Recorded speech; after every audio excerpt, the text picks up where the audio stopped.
Mass of an object is 10 kg. 10 kg underline ಮಾಡ್ಕೊಳ್ಳಿ. What is its weight on the earth? ತೂಕ ಏನು ಅಂತ ಹೇಳಿ ಕೇಳ್ತಾಯಿದ್ದಾರೆ. ಏನೇನು ಕೊಟ್ಟಿದ್ದಾರೆ ಇಲ್ಲಿ ವಿಷಯ? Given is mass of an object of 10 kg. ಸರಿ. Acceleration due to gravity on the surface of the earth is 9.8 metre per second square. ಇದು ನಿಮ್ಗೆ ಗೊತ್ತಿರಬೇಕು, ಸರಿನಾ? ತೂಕ ಎಷ್ಟು ಅಂತ ಹೇಳಿ ಕೇಳ್ತಾಯಿದ್ದಾರೆ. ಸೊ ಈ ಪ್ರೋಗ್ರಾಮ್ ಇದೆಯಲ್ಲ, ಈ ಪ್ರೋಗ್ರಾಮಲ್ಲಿ ಹೆಂಗಿದು ಕೆಲಸ ಮಾಡ್ತಾ ಇದೆ, ಹೇಗೆ ಎಲ್ಲ ಉತ್ತರ ಬರ್ತಾ ಇದೆ ಅಂತ ಹೇಳಿ ಇಲ್ಲಿ ನಾನು ಇವಾಗ ಡಿಸ್ಕಸ್ ಮಾಡ್ತೀನಿ. ಹುಡುಗರ ಇಲ್ಲೊಂದು ವಿಷಯ ಚೇಂಜ್ ಮಾಡಿದೆ. ಇಲ್ಲಿ ನೋಡ್ತಾ ಇದ್ದೀನಿ ನೋಡಿ. ಇಲ್ಲಿ enter your mass on the surface of the earth. ಇದನ್ನು ಚೇಂಜ್ ಮಾಡ್ತಾಯಿದ್ದೀನಿ. ಏನಕ್ಕೆ ಅಂತ ಹೇಳಿದ್ರೆ mass is fixed everywhere. So ಇದು ನಾನು you can reframe it better. Enter the mass ಅಂತ ಮಾಡ್ತೀನಿ ಅಷ್ಟೇ, ಸಾಕು. ಯಾಕಂತ ಹೇಳಿದ್ರೆ mass is fix anywhere, doesn't matter if your surface of the earth.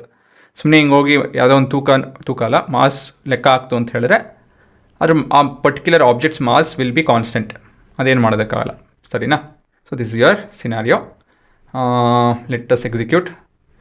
So ಇದರಲ್ಲಿ ಮಾಸ್ ಏನಿದೆ 10 kg ಇದೆಯಲ್ಲ, so it's in kg. So ಏನು ಉತ್ತರ ಬಂತು ಇಲ್ಲಿ ನೋಡ್ಬೋದು. Weight of the person or the object on the surface of the earth is 98.00 newton. ಹೇಗೆ calculate ಮಾಡ್ತಿದ್ದು ಪ್ರೋಗ್ರಾಮು ಅದನ್ನು ಅರ್ಥ ಮಾಡ್ಕೊಳ್ಳೋಣ. ಸೊ ಜ್ಞಾಪಕ ಇರಲಿ, ನಿಮ್ಮ coding follows the same thing as what you write and what you think. ನೀವು ಏನು ಯೋಚನೆ ಮಾಡ್ತೀರೋ, ಏನು ಬರೀತೀರೋ ಎಕ್ಸಾಮ್ಸಲ್ಲಿ, ಅದೇ ನೀವು ಕೋಡ್ ಮಾಡಬೇಕು. ಅಂತ ಹೇಳಿದ್ರೇನೋ ಮಾಸ್ ವ್ಯಾಲ್ಯೂ ಗೊತ್ತಿರಬೇಕು, acceleration due to gravity on the surface of the earth value ಗೊತ್ತಿರಬೇಕು. ನೋಡಿಲಿ ಇದೆಯಲ್ಲ. ಸೊ ಇವೆಲ್ಲ ಗಿವನ್ನು. ಅದಾದಮೇಲೆ ಏನೋ ಕ್ಯಾಲ್ಕುಲೇಷನ್ ಮಾಡಬೇಕು. ಕ್ಯಾಲ್ಕುಲೇಷನ್ ಹೇಗೆ ಮಾಡೋದು? Mass into acceleration due to gravity. ಇದು ಮರ್ಕ್ಯೂರಿ ಇದೆ, ಬಟ್ ನಮ್ಗೆ ಅರ್ಥ ಬೇಕು. ಅದು ಇಲ್ಲಿದೆ, ಕಾಣ್ತಾ ಇದೆಯಾ? ಅರ್ಥ ಅಂತ ಹಾಕಿ ವೇಟ್ ಕ್ಯಾಲ್ಕುಲೇಷನ್ ನೋಡ್ಬೋದು. ಸೊ ನಮ್ಮ ವರ್ಕಿಂಗಲ್ಲಿ ಏನು ಬರೀಬೇಕು ನಾವು? ವರ್ಕಿಂಗ್ ಅಂತ ಹಾಕ್ಕೊಂಡು, so we are looking at weight which is nothing but force. ಆಯಿತಾ? Force because of gravity, but force we know that is mass into acceleration.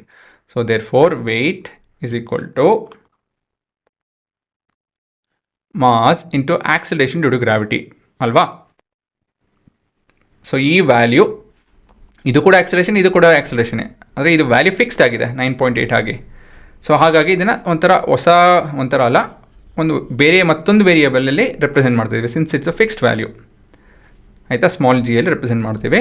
So mass ಗೊತ್ತಿದೆ, 10 into 10 kg 9.8 metre per second. So 98 newton. Weight and force are one and the same, is it not? ಹಾಗಾಗಿ ನಾನು ಈ ಥರ ಮಾಡಿಕೊಂಡು ಇದೇ ನಿಮ್ಮ ಉತ್ತರ ಅಷ್ಟೇ, ಸರಿನಾ? ಸೊ ಈ ಪ್ರಶ್ನೆ ಸುಲಭ, ಬಟ್ ನಿಮ್ಗೆ ತಿರ್ಗಾ you get the idea back. ಮತ್ತೊಂದು ಸತಿ ಮಾಸು ಮತ್ತು ವೆಯ್ಟ್ ಐಡಿಯಾ ಕಾಂಕ್ರೀಟ್ ಆಗ್ತದೆ. ಮತ್ತಿಲ್ಲಿ ಇನ್ನೊಂದೇನು ಅಬ್ಸರ್ವ್ ಮಾಡಬೇಕು ಅಂತ ಹೇಳಿದ್ರೆ, ಇಲ್ಲಿ ವೇಟ್ ಕ್ಯಾಲ್ಕುಲೇಷನ್ ಇದೆ. ಇಲ್ಲಿ ಏನು ಮೊದಲೇದಾಗಿ ಗಿವನ್ನು ಮಾಸು ಮತ್ತು ಆಕ್ಸಿಲರೇಷನ್ ಡ್ಯೂ ಟು ಗ್ರಾವಿಟಿ ಇದೆ. Next calculating the weight on different planets. So calculation, ಪ್ರತಿಯೊಂದು ಕ್ಯಾಲ್ಕುಲೇಷನಲ್ಲೂ mass into acceleration on that particular planet values ಹಾಕೊಬೇಕು ಅಲ್ವಾ?